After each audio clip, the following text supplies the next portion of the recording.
Bem, boa noite a todos e a todas que estão aí na transmissão, né? Nós vamos dar início a mais uma sessão do Caminhos da Pesquisa, que é uma iniciativa do Programa de Pós-Graduação em História da Universidade Federal do Amazonas. E hoje o programa, né, esse projeto vai receber aqui, já está com a gente aqui, já está do nosso lado aqui, a Raquel Meirelles, que é egressa já do programa, né? Fez o mestrado no nosso programa e atualmente está fazendo o doutorado, né? Um projeto que ela vai exatamente apresentar hoje. Então, não vou falar mais sobre isso, claro. Mas só rapidamente apresentando a Raquel, né? A Raquel, ela concluiu o mestrado dela em 2012. Ela estudou um dos textos que ela vai apresentar, que ela vai falar na apresentação dela. Ela já estudou no mestrado, né, Navegação de São Brandão, um texto super interessante. E depois ela saiu em 2012 e trabalhou até esse ano de 2020 na Universidade Newton Lins, né? Lá, além de ser professora inicialmente do Departamento de História, ela também coordenou o departamento, o curso de História lá, e em seguida ela passou já em 2017 a atuar na pró-reitoria de graduação, né? E nesse meio tempo ela também coordenou o PIBID lá na Newton Lins e também o programa de residência pedagógica. E então é isso. Eu queria, claro, que antes de começar, né, agradecer a todos que estão aqui assistindo, né, que vieram assistir essa transmissão. E agradecer, claro, a iniciativa da coordenação do programa, os professores César Queiroz, o Davi Avelino, que estão dando um suporte legal para essa transmissão, para tudo que está acontecendo. E, claro, agradecer imensamente a Raquel, né, que veio aqui compartilhar com a gente o trabalho dela. Então, agora eu vou dar uma desaparecida aqui da câmera e deixar a Raquel aí na câmera inteira, né? Eu vou ver como é que a gente faz isso daqui, mas vamos ver. Acho que foi ao contrário que eu fiz.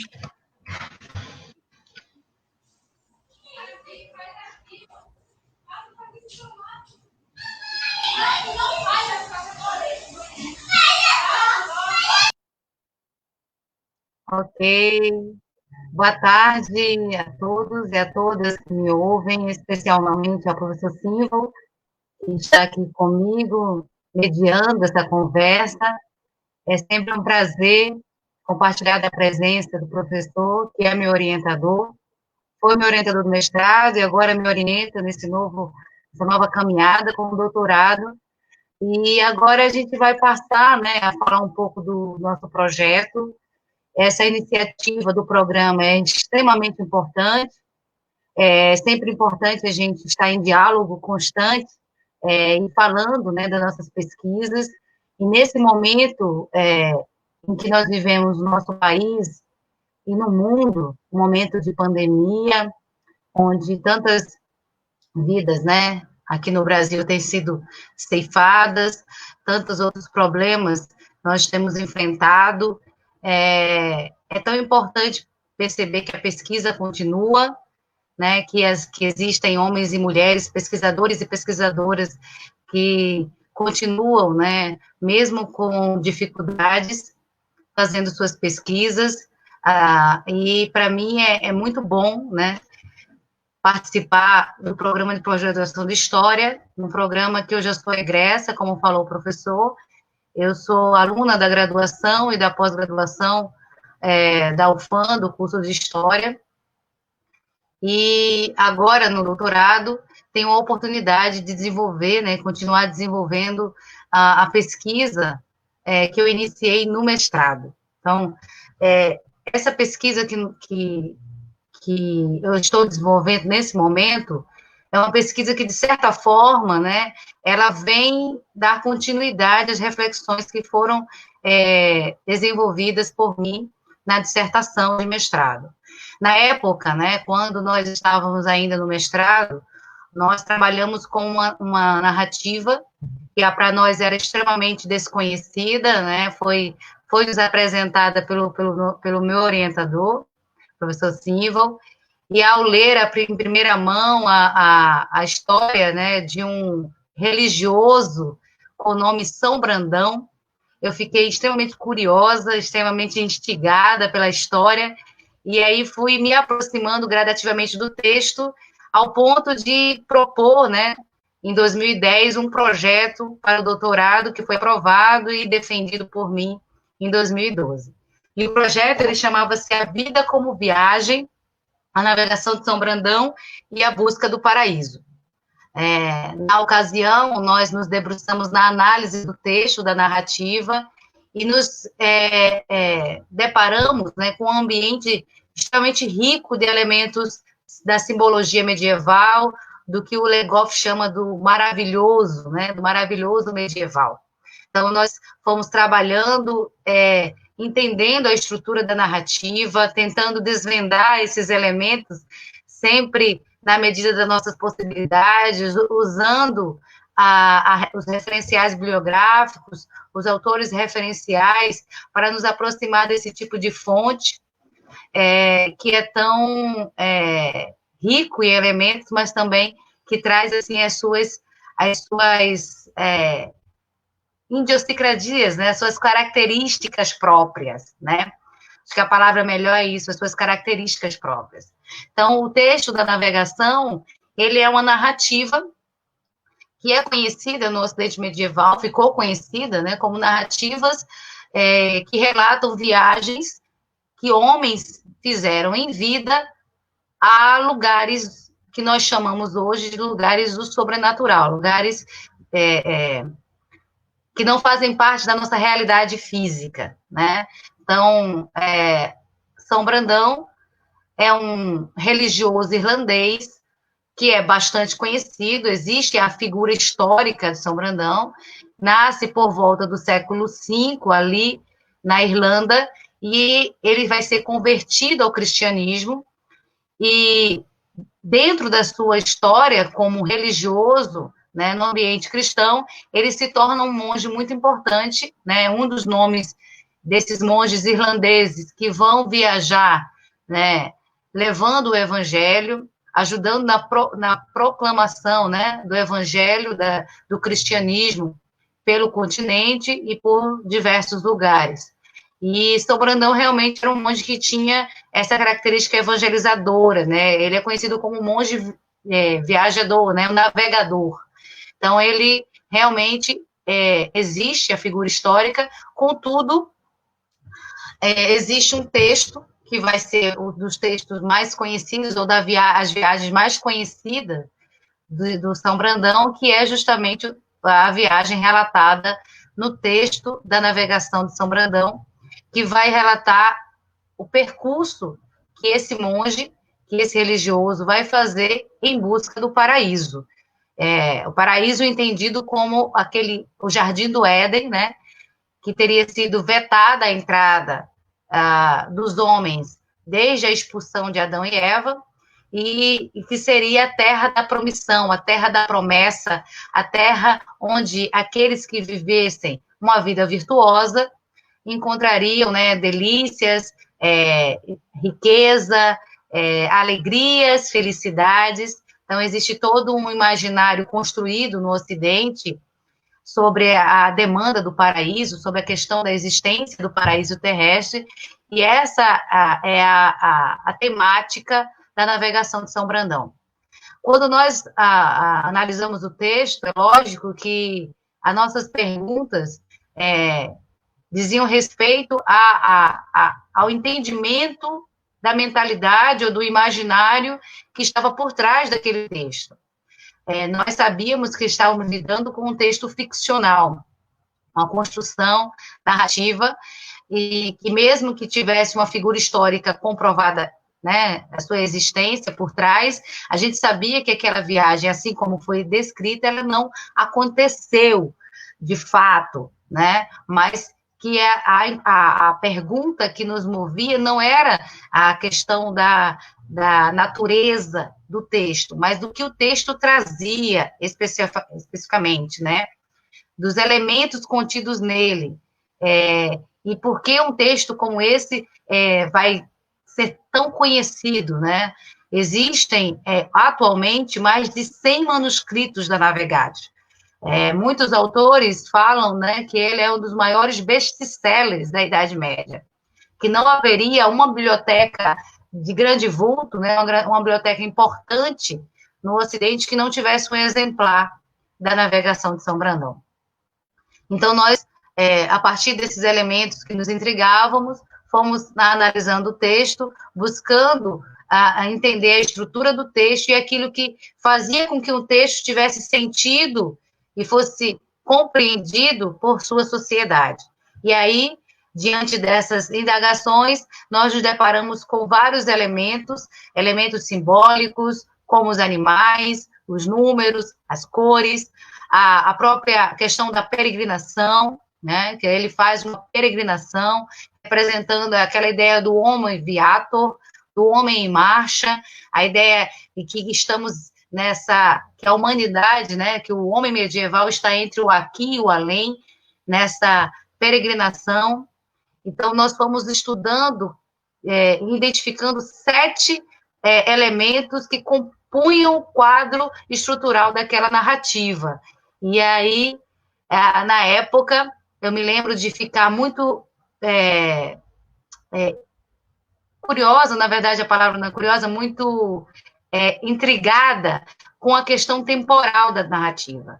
Mas como a gente tem 2 anos de pesquisa para desenvolver, a época não era nosso foco, né? Essa questão temporal foi demonstrada, contudo não foi desenvolvida, porque nós tínhamos outros elementos para desenvolver na dissertação.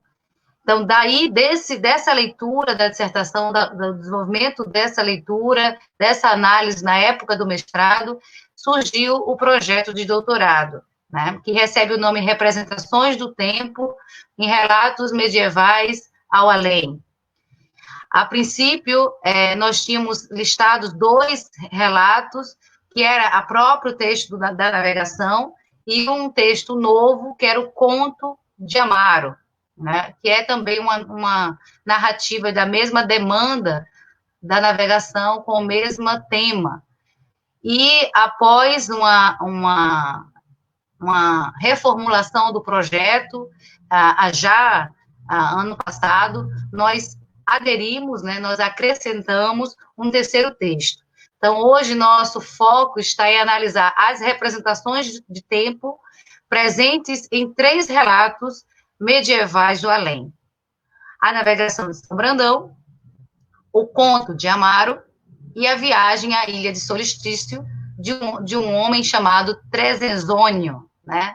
Então, são 3 textos, 3 fontes medievais que nós nos pretendemos analisar, buscando, né, nas suas estruturas, especialmente aquilo que elas trazem de representação temporal, como essas narrativas desenvolvem em seu texto e representam em seu texto o tempo, né? Como elas compreendem o tempo na sua estrutura narrativa, ok? Então, esse é o nosso objetivo de pesquisa principal.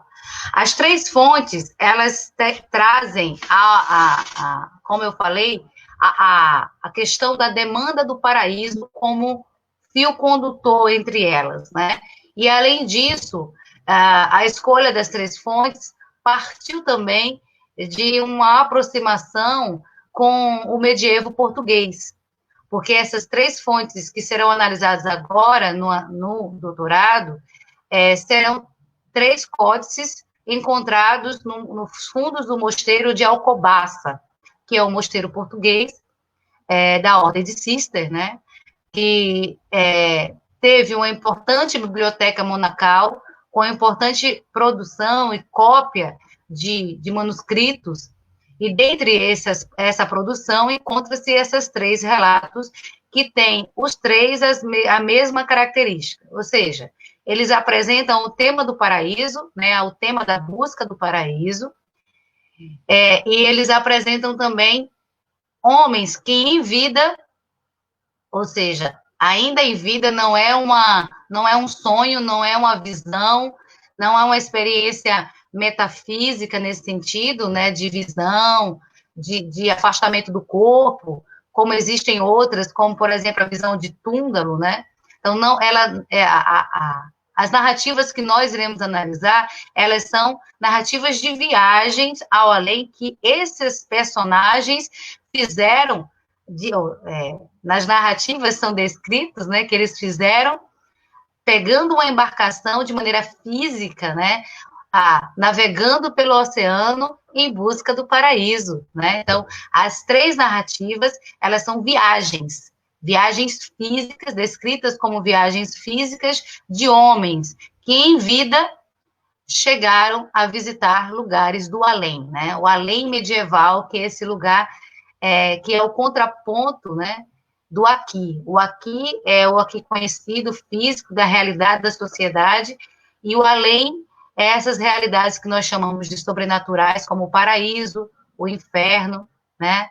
Então, esses homens visitaram, através de meios físicos, né, de embarcação, de uma viagem física, esses lugares do paraíso. Então, são essas narrativas. A narrativa que nós analisamos na época do mestrado era a navegação de São Brandão na versão espanhola.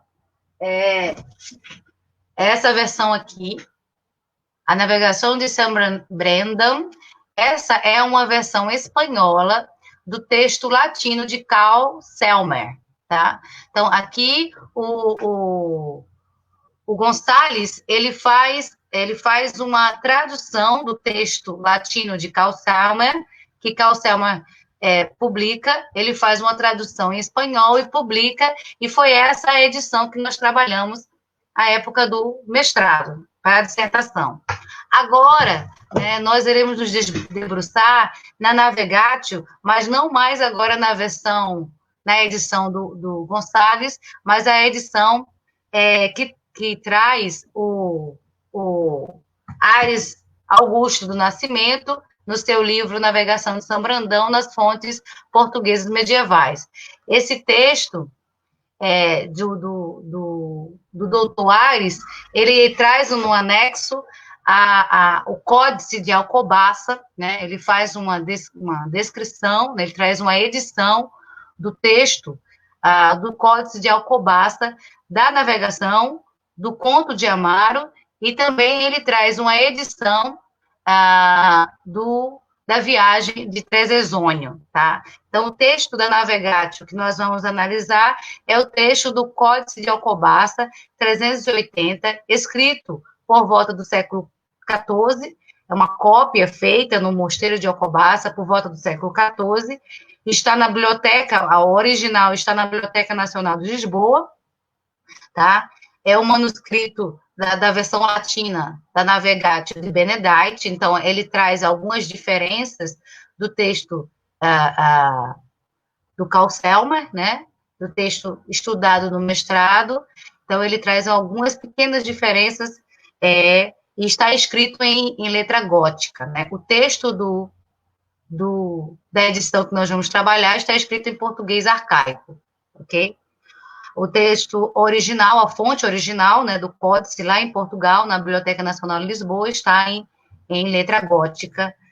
E, além desse texto, além da Navegatio, nós iremos analisar o Conto de Amaro, tá? Que foi escrito, né, foi copiado no Mosteiro de Alcobaça por volta do século XV, finais do século XIV, é a única versão conhecida da história. Existe uma outra versão castelhana, mas que não guarda nenhuma ligação com essa versão portuguesa, tá? Então, ela está no Códice 462 de Alcobaça e também está atualmente no acervo da Biblioteca Nacional de Lisboa, o original. Mas nós temos em mãos também, para trabalho, a versão do doutor Aires Augusto, que traz aqui anexo no seu texto o Conto de Amaro. Além da versão do doutor Aires Augusto, existe a versão do Otto Klob, que também é bastante conhecida, vários pesquisadores brasileiros já utilizaram ela, e ela é conhecida e está disponível em PDF. Nós também estamos cotejando a leitura das duas, né, de duas versões do texto do mesmo códice. Né, são duas edições do mesmo códice de Alcobaça, do Conto de Amaro. E a terceira fonte é a Viagem de Trezezônio ao Paraíso, na Ilha de Solistício. Esse texto, ele é um texto menos conhecido, bem menos conhecido, e só há pouco tempo o próprio doutor Aires começou a divulgar, né? Eu não conhecia esse relato, e existem 2 manuscritos de Alcobaça que trazem, né, a história do Trezezônio, e esses manuscritos originais também se encontram na Biblioteca Nacional de Lisboa. Mas nós temos em mãos também uma versão desse texto de Trezezônio, que está em anexo no livro do Dr. Aires. Então, são 3 fontes originárias do Fundo Monacal de Alcobaça, que foram copiadas lá, né? A navegação muito mais conhecida, um texto muito mais longevo, né? Um texto que tem uma tradição bem longa, que remonta ao século IX e que é bem conhecido no Ocidente medieval. O texto de Amaro, que é um texto menos conhecido, mas que tem, ao menos, maior divulgação. Já existe uma quantidade de pesquisa feita, né, com essa fonte. E um outro texto praticamente desconhecido, que é essa Viagem de Trezezônio. Os 3, como eu já falei anteriormente, compartilham a demanda do paraíso, né? Eles trazem um relato de 3 homens que viajaram fisicamente até o paraíso terrestre e descrevem essa empreitada, essa viagem, esse percurso nos seus textos. Ok? Então, essas são as 3 fontes de trabalho em que nós estamos analisando a questão das representações temporais contidas na narrativa. Eu queria aproveitar para falar um pouco, resumidamente, né, do percurso ou do conteúdo dessas narrativas, né? Começando com a navegação. A navegação de São Brandão, ela, como eu falei para vocês, tem como personagem principal um monge irlandês chamado Brandão. Brandão, ele estava, diz o texto, inicia apresentando Brandão num momento de oração, onde ele é visitado por um sobrinho que chega até Brandão e relata uma viagem que ele fez, uma viagem especial, onde ele teria chegado até o paraíso terrestre. Após esse relato de Barinto, Brandão, ele toma a iniciativa e a decisão de viajar também para conhecer o paraíso, né? A chamada Terra da Promissão. Brandão parte então, para os preparativos, tá? Então, ele tem escolhe os seus companheiros de viagem, são 14 frades, né, que irão com ele, mais 3 outros que irão ser inseridos, mas que não serão escolhidos, né? É importante essa observação. Então, Brandão, ele cerca-se dos seus companheiros de viagem, faz todo o preparativo da viagem, da embarcação, tudo necessário, e eles partem, né, no oceano, rumo à Terra da Promissão. É importante saber que eles não sabem para onde eles vão. Todo momento, eles são guiados, né, de maneira sobrenatural, porque não existe um mapa, não existe um indicativo, né, de onde estaria essa terra. Então, eles viajam e ficam um tempo à deriva até que eles chegam a uma primeira ilha. E assim continua toda a viagem. O primeiro ano da viagem, eles visitam 6 ilhas diferentes. Dessas 6 ilhas, 4 se tornam o percurso anual fixo de Brandão. Então, ele visita 4 ilhas todo ano para cumprir o seu percurso. Além desse percurso, ele também viaja e conhece outras ilhas e outros lugares do oceano. Todas as ilhas, elas têm algumas características em comum, né, de conteúdo maravilhoso, cores,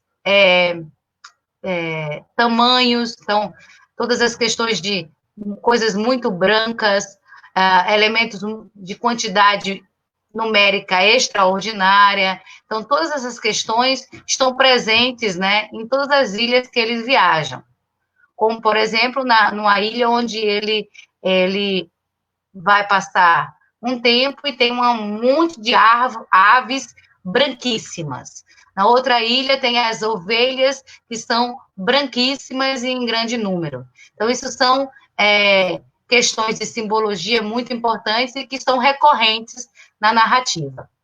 Então, Brandão passa 7 anos viajando, e ao longo desses 7 anos, ele passa por diversas experiências, visita diversas ilhas, ao todo são 12 ilhas que ele viaja e conhece, e cumpre anualmente um percurso fixo, né? Então, anualmente existem 4 paradas que ele precisa fazer, faz parte da sua peregrinação, faz parte do seu percurso e dos requisitos para que ele possa alcançar o seu objetivo final, que é o paraíso terrestre. E ele chega. É interessante que a narrativa, na descrição, nós não temos uma descrição igualitária para todos os anos. Então, os 2 primeiros anos, elas são descritos de maneira mais detalhada, e os anos sequentes, né?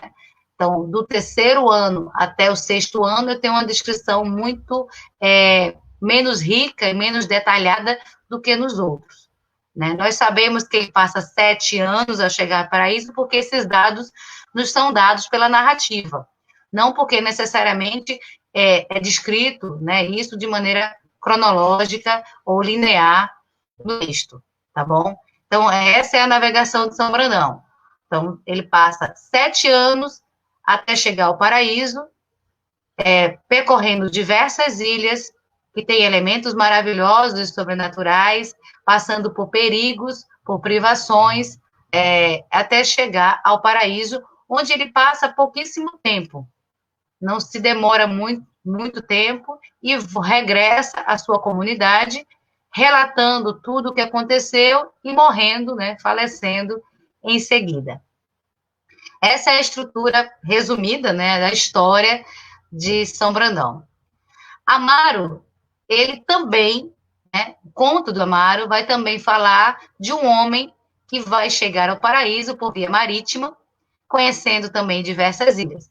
Contudo, o conto do Amaro, ele tem menos elementos simbólicos e menos diversidade desses elementos. Outra diferença importante também é a questão da construção da narrativa, né? Amaro é um leigo, ao contrário de Brandão, que era um religioso. Amaro é um leigo que é descrito como um bom homem e que tinha um desejo de conhecer o paraíso terrestre enquanto vivesse, antes de morrer.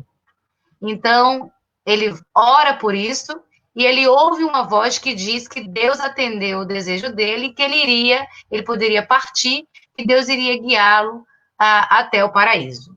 E assim ele faz. Ele também escolhe alguns companheiros de viagem, são 16 homens que viajam com eles, e pegam uma nave, preparam tudo e vão navegando pelo mar. Ele também aporta em algumas ilhas, o número de ilhas é bem pequeno, são 3 ilhas ao todo, mas também existe uma estrutura por trás do texto que denota uma lógica, né? Nesse exato momento eu estou relendo o Amaro e tentando reconstruir essa lógica do texto, mas o Amaro vai visitando as ilhas, não existe um percurso fixo, igual a Brandão, e também não existe no texto a presença muito forte de um elemento que está contido na navegação, que é do elemento litúrgico, das horas canônicas, das festas do calendário litúrgico. A gente não percebe isso, não está presente no conto do Amaro.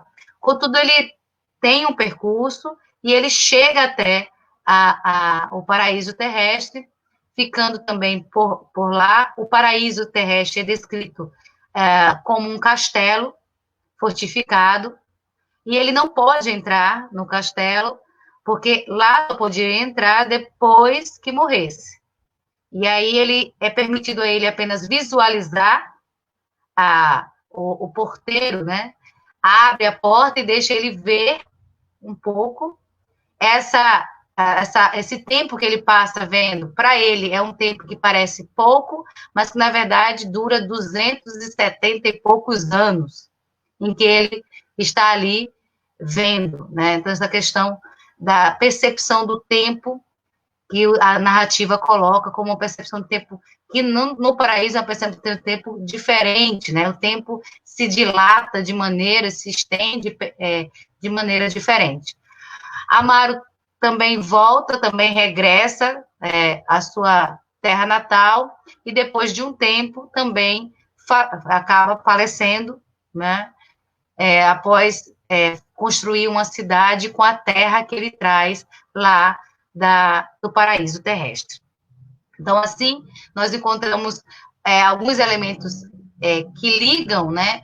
Que ligam, são similares a elementos encontrados na narrativa, mas também elementos que também são diferentes de uma narrativa como do outro. O último texto é o texto do Trezezônio, né? É um texto menor, uma narrativa bem curta, e que tem, assim, características um pouco bem diferentes, tipo assim, de estrutura narrativa, né? O primeiro parágrafo do texto, ele fala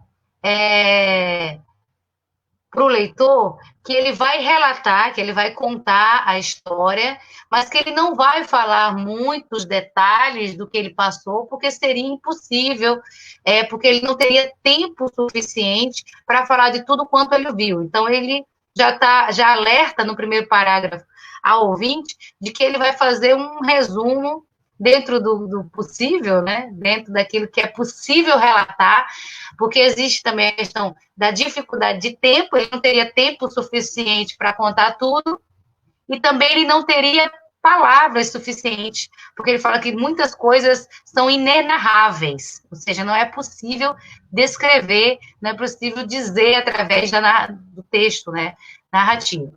E aí ele passa, então, a explicar a sua viagem, como aconteceu.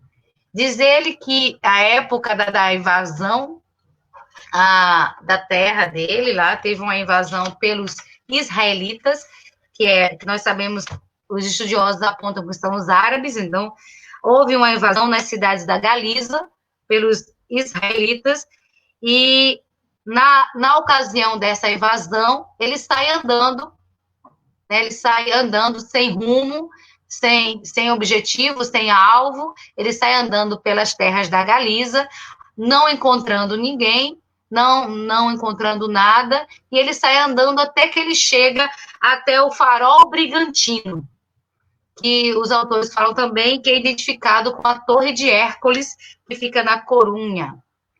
E aí ele chega e de longe ele avista o farol Brigantino, e ao ver esse farol, ele fica intrigado, né, com aquela construção e acaba subindo até o alto do farol, onde ele encontra um espelho, um grande espelho, um espelho luxuoso, e ele fica olhando nesse espelho, que fica diante do mar, né, e ele diz que através do espelho ele pôde ver uma ilha. Ele pôde ver uma ilha, e aí ele se predispõe de ir, né, conhecer essa ilha. Ele põe esse desejo. E aí ele prepara todo o barco sozinho, ele faz todos os preparativos, ele viaja sozinho, ao contrário dos outros dois que viajam acompanhados, ele viaja sozinho, passa vários dias, ele não diz quantos dias, mas passa vários dias construindo, fazendo todos os preparativos da viagem, construindo o barco, sem comer nada, a não ser, ele fala aqui, ervas e carne de caça. E aí ele fica nesse preparativo até que ele sobe sozinho na embarcação na hora prima. Mas antes de partir, ele faz uma oração e pede a Deus que proteja ele, que guarde ele, que confia no poder dele, e pede a ele que, assim como Deus protegeu Pedro apóstolo, na hora, ele faz alusão àquela narrativa bíblica que traz a história de Pedro, quando Pedro anda sobre as águas, né? Ele diz, assim como o Senhor protegeu Pedro, né, de naufragar nas águas, também me proteja. Então, ele faz essa oração e prossegue viajando por um tempo, sozinho, pelo mar. E até quando ele chega na hora 7ª, a ilha que ele tinha avistado no espelho. E aí, nessa ilha, ele não passa por nenhum problema até chegar. Ao que parece, a viagem também é extremamente curta, porque ele diz que saiu na hora 1ª e que chega, né, na hora 7ª, então ele não leva muito tempo para chegar à ilha e nem passa por nenhum perigo ou outra parada no caminho. Ele chega diretamente a essa ilha, onde ele vai avistar, depois de andar por 8 dias, ele vai avistar uma basílica enorme, gigantesca, de proporção, assim, gigantesca, muito bela, muito rica, né? Uma construção realmente extraordinária. Essa é a palavra que ele diz. E aí, nessa basílica, seria a basílica onde estaria o sepulcro de uma santa chamada Santa Tecla, né? Inclusive, haveria um altar em homenagem a essa santa nessa basílica. E aí ele vai, de maneira sucinta, descreve o lugar e fala como ele ficou sozinho nesse lugar por um tempo, comendo de carnes, de ovelhas e de aves, também de mel de abelha, cujo número era infinito, né? Era impossível indicar. Fala da fragrância, toda aquela descrição bem conhecida do paraíso, das fragrâncias, dos perfumes, da riqueza, da beleza do lugar. E aí diz que no lugar o verão é extremamente ameno e que o inverno é muito, muito confortável, ou seja, não havia nem aquele calor extremo, nem aquele frio extremo. Era um lugar de clima ameno, confortável. E aí ele ficou por lá aproveitando a claridade, aproveitando toda a riqueza, a exuberância do lugar, até que começam a insistir com ele para que ele possa ir embora, né? Para que ele possa ir embora. E ele diz que não faz muito ouvido, ele não dá muito ouvido, né, para as orientações de que ele deveria partir, né, do paraíso.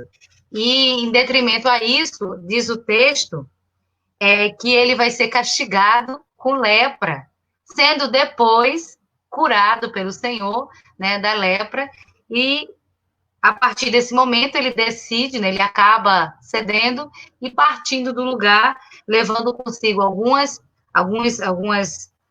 exemplares, alguns elementos do paraíso, né, e viajando em seguida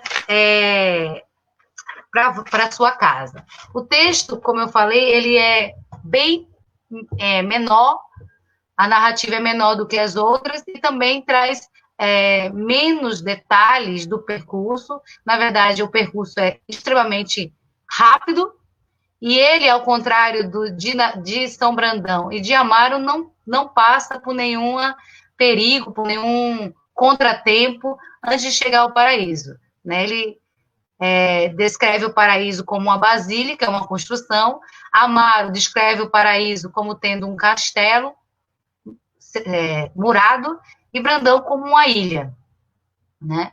Em todos os três existem os elementos habituais das descrições do paraíso, que são a beleza, a riqueza, a exuberância do lugar, mas também trazem cada um elementos diferentes e características diferentes. Então, essa, resumidamente, é um pouco das três narrativas, aquilo que eu preparei para falar aqui para vocês.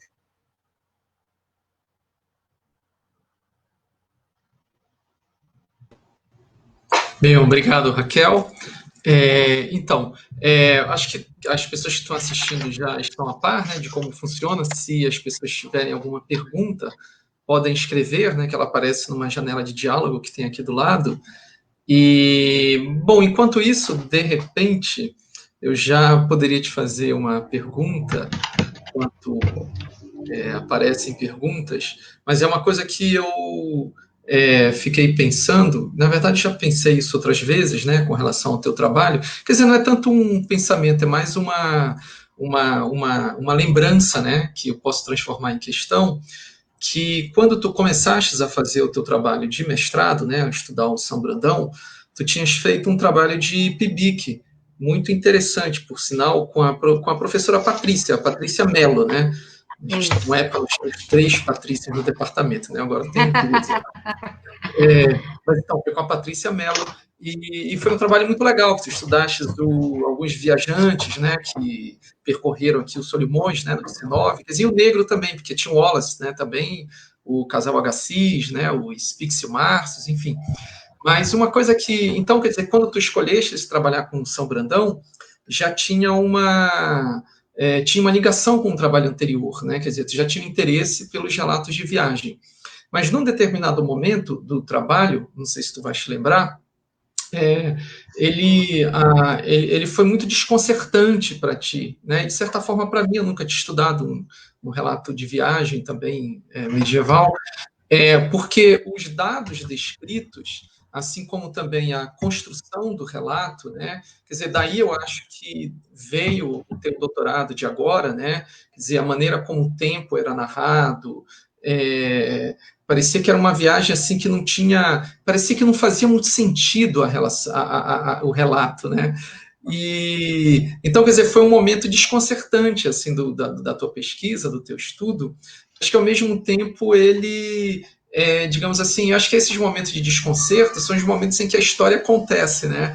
Quer dizer, que ela fica tudo estranho, né? Então a gente sente que realmente a gente está fazendo uma viagem também, né?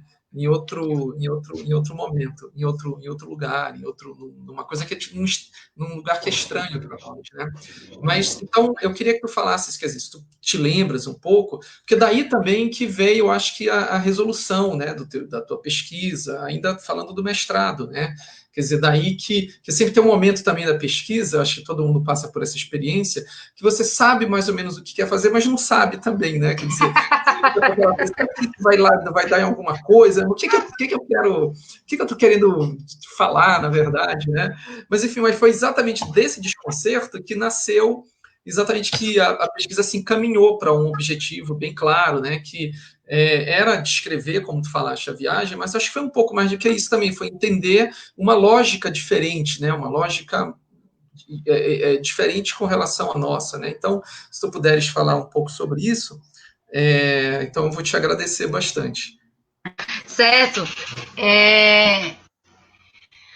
Na época do PIBIC, né, que eu fiz com a professora Patrícia Mello, estava por aqui. Salve, professora. Se estiver ainda, um abraço.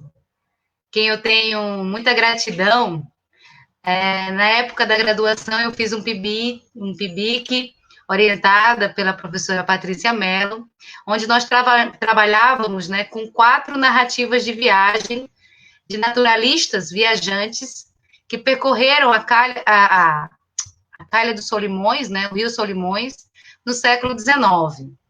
Então, eram 4 narrativas, dos Pixios e Márcios, que viajam juntos, né, do Bates, do Wallace e do casal Agassiz, né, do Louis Agassiz e da Elizabeth. A Elizabeth vai escrever a narrativa, né?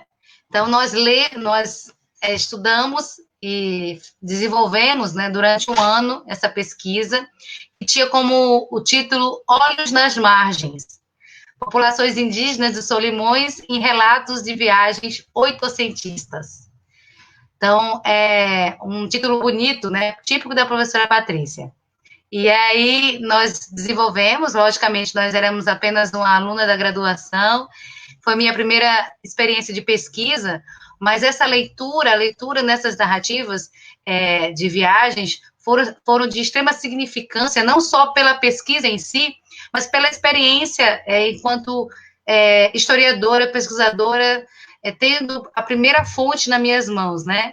É interessante, né, que eu sempre falei para meus colegas, eu já iniciei com uma certa facilidade. As narrativas, elas foram editadas, publicadas, e a biblioteca da UFAM tem todas elas para empréstimo, né? Então eu pegava minhas fontes e trazia para casa.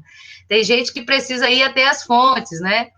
Fazer cópia, né, da fonte para poder trabalhar, e eu pude já na graduação trazer as minhas fontes para casa e ler e reler, e realmente a estrutura dessas narrativas é a estrutura de um relato que se pretendia um relato científico, ao mesmo tempo que ele trazia, lógico, a experiência da viagem, né, a experiência da alteridade desses viajantes europeus que vinham ter contato em loco, né, não só com a fauna e a flora, que era o objetivo dito científico deles, mas também tinham contatos com as populações indígenas, né? Com tanto contato visual, mas quanto contato diário, direto, né? Que eram os índios que guiavam esses viajantes e que estavam com eles na empreitada quando eles estavam no meio da floresta fazendo suas pesquisas. O próprio Bates passa 9 anos dentro de uma tribo indígena aqui na Amazônia, né? E ele escreve, inclusive, um texto que eu nunca esqueci, onde ele faz uma série de elogios, é lógico, dentro do limite de um europeu do século XIX, mas faz uma série de elogios à forma de vida dos indígenas, fazendo até uma série de críticas, deixando uma série de gostinho de como esses indígenas vivessem melhor do que os europeus, né? E nesses textos a gente percebe uma estrutura narrativa diferente. Eu tenho aí homens, né, e mulher, no caso da Elizabeth, que vem fazer um trabalho científico, quando eles estão coletando dados, e eles fazem uma mistura entre a exibição desses dados, do que eles viam, da flora e da fauna, mas também das gentes do lugar.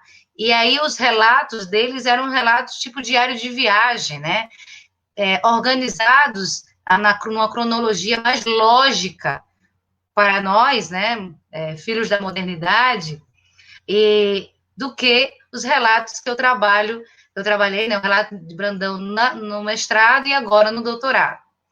Quando eu leio pela primeira vez o texto do Brandão, eu tenho, logicamente, aquele estranhamento natural, né, de um texto do século XII, e que tem uma estrutura narrativa completamente diferente, e que para nós, sem lógica, né? Porque não existe uma descrição temporal. Por mais que exista uma linearidade no texto, e eu falo dela na dissertação, né? Eu falo que o texto apresenta, na verdade, um tempo híbrido, pegando aí o conceito do Jérôme Bachet, que vai falar que na Idade Média havia um tempo híbrido que misturava uma perspectiva cíclica do tempo e um tempo linear, que é uma perspectiva própria do cristianismo, né? Um tempo híbrido misturado, né? A mistura desses dois tempos. Mas essa linearidade no texto é uma unidade que é cortada, entrecortada, porque você não tem a descrição dos 7 anos de viagem de uma lógica compatível com a lógica do século XIX, ou mesmo a lógica nossa. É uma lógica diferente de obstrução do texto. O que me fez entender que isso era muito importante. Entre os elementos que nos chamam mais a atenção desse tipo de texto, desse tipo de fonte, logicamente, são os elementos maravilhosos, né? Você vê a descrição de animais grandiosos, jascônio, grifos, né? Um animal enorme, uma ave enorme, batalha entre animais, entre aves gigantescas, pão que aparece de maneira, alimento, né, que aparece de maneira miraculosa, elementos que nos chamam mais a visão numa primeira leitura, mas também ao lado desses elementos simbólicos, desses elementos do maravilhoso medieval, seja o milagre, seja a mirabilia mesmo, né? Existe um elemento que é tão importante para a narrativa quanto os demais, se não mais, que é o elemento temporal, né? Tempo, espaço, né? porque uma coisa está ligada com o outro. Então, esse elemento temporal do texto que é extremamente diferente, ou seja, o texto de Brandão, o texto de Amaro, o texto do Trezesônio, não são narrativas do estilo diário de viagem, né? Eles fazem, né, dizem ter feito uma viagem, mas eles não relatam de maneira linear, como diário de viagem, dia após dia, cada episódio em sequência, né, linear. No texto de Brandão, que é um texto mais rico, mais diverso, uma narrativa maior, nós temos, inclusive, no meio ali do percurso dele, muita dificuldade de botar em ordem, de tentar colocar entender a ordem, né? Na verdade, colocar em ordem, mas entender a ordem, porque não é que é ausência de ordem, é uma outra ordem temporal. Não é que é ausência de estrutura temporal, é que é uma outra estrutura, é uma outra maneira de representar o tempo. Então, até a gente entender a estrutura, foram muitas conversas, né, com o professor, e realmente, essa experiência das narrativas do século XIX me ajudaram a elucidar ou a iniciar uma compreensão dessas outras representações do tempo que essas narrativas medievais trazem nos seus textos. Né? Para o Brandão, eu estou mais familiarizada. Existe ali uma importância da liturgia, não só das horas, né, mas a liturgia das festas. Então, o calendário litúrgico marca ali, notadamente, a ordem do tempo cíclico. Então, ele anualmente vai comemorar a Páscoa, Pentecoste, Natal e a Assunção. As principais festas do calendário litúrgico são comemoradas anualmente nos mesmos lugares. Então, são as paradas fixas. Esse calendário, essas festas do calendário é que fazem, né, a estrutura do tempo cíclico da narrativa, que contam a história do nascimento, morte e ressurreição de Cristo. E, dentro da estrutura linear, eu tenho o próprio tempo da narrativa, que tem o início, meio e fim, mas também eu tenho o próprio tempo cristão, que inicia na criação e termina, né, de maneira escatológica com o fim dos tempos, com o advento da parúzia, né, da volta de Cristo, do juízo final e etc. Então, eu tenho ali essas duas estruturas de tempo que estão imbricadas e misturadas, formando o que o Jérôme Bachet vai chamar no seu livro, Ocidente Feudal, a Civilização Feudal. Ele vai ter um capítulo onde ele vai analisar essa dimensão temporal para a Idade Média, e ele vai chamar desse tempo um tempo híbrido, um tempo misturado, né? Então, existe uma lógica. Já para Amaro, eu estou justamente no momento de construção, eu faço algumas anotações, depois eu vou fazendo a estrutura da narrativa, né? Estou no manuscrito ainda, né? Mas eu vou fazer uma tabela do percurso dessa narrativa também, porque o que me chama a atenção, a princípio, de Amaro, é que a diferença de Brandão não é o tempo litúrgico que demanda esse tempo cíclico, mas existe uma circularidade nele também, que, pelo que eu pude notar até agora, é uma circularidade baseada em temas. Existem temas que são recorrentes. Então, você encontra nas paradas o mesmo tema. Por exemplo, o tema do eremita. Então, em toda a parada, ele encontra um ermitão, um eremita. Tá? Então, existem temas recorrentes, extremamente recorrentes. O tema dos perigos e dos assaltos. Ele está o tempo todo tendo que fugir da ilha, sair da ilha, de maneira apressada, porque existe algum perigo, alguma ameaça, ele recebe alguma orientação para sair. Então, existe uma ordem também de tempo circular repetitivo nos episódios do Amaro, que eu estou nesse momento de fazer a análise, né, para depois partir para a outra narrativa. Mas eu acho que é isso. Assim, não é que não exista uma estrutura narrativa, uma estrutura temporal, né, ou que seja uma ordem inferior, é porque é uma outra maneira de estruturar o texto e de representar o tempo, e que, para mim, né, para nós, aproximar-nos disso, a gente precisa realmente investir um pouco de tempo e paciência para isso. Eu acho que eu respondi.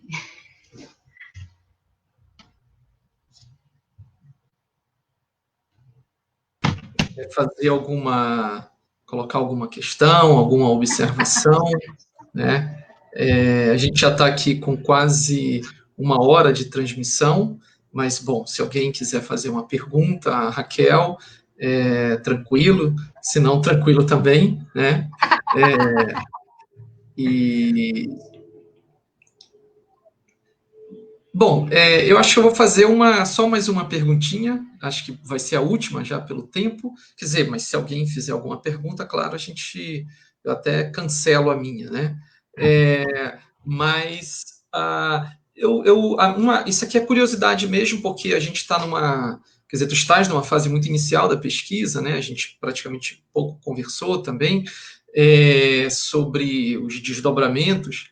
Mas o que eu queria te perguntar é se tu já tens uma ideia, né, sobre isso, porque no caso do São Brandão, né, tem uma coisa muito nítida do percurso que ele realiza e como no final, né, ele consegue chegar, ele não, porque parece que ele chega no paraíso, tem 2 níveis de paraíso, né? Tem um que ele consegue, ele traz umas pedras, que eu acho uma coisa super interessante, né? Ele traz umas pedras e volta, né? Como que um testemunho, né? Mas por que são pedras, né? Bom, isso não é uma pergunta, não, porque a gente não vai sair daqui. Mas ele volta e morre, não é isso? Quer dizer, é como se a narrativa quisesse dizer, ou seja, que como no estado físico dele, né, ele chegou no máximo que ele poderia chegar, e que depois disso não tem nada mais a fazer aqui, né? Então tem um percurso assim que fica muito um percurso da vida dele está muito relacionado com o percurso da viagem, né? Seria até legal depois, bom, não deixa para lá, porque senão vai longe a coisa aqui. Nesses outros 2 casos, tem alguma coisa semelhante assim também? Isso, basicamente. Tem sim. Todos trazem alguma coisa do paraíso, mas existe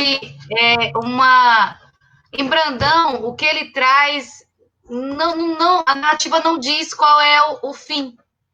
Como ele usa as pedras, no que ele faz, a gente não sabe, né? A gente só sabe que ele volta, que é permitido que ele traga, né, as pedras, ele leva. Ele também abastece o barco para a viagem, né, de volta, mas não é dito o fim, né, desse elemento que é trazido do paraíso. Ele volta para sua comunidade, relata tudo o que aconteceu, relata a sua experiência e pouco tempo depois ele morre. Já o Amaro, ele também ele traz uma escudela de terra, ele traz um pouco de terra do paraíso. E com essa escudela de terra, com esse pouco de terra, ele constrói uma cidade próspera, né? Tem toda uma questão de empreendedorismo, de, sei lá, a iniciativa a partir daquilo. Eu sei que existe o desenvolvimento de uma cidade a partir daquela terra que ele traz e pouco tempo depois ele também morre. O Trezezônio, ele traz carne, né? Ele leva carne e frutas do paraíso. Só que assim que ele chega na terra, assim que ele põe o pé dele na terra de volta, né, de onde ele partiu, esses elementos eles se tornam podres, eles se desfazem, né? Existe a corrupção desses elementos, né? Eles se destroem.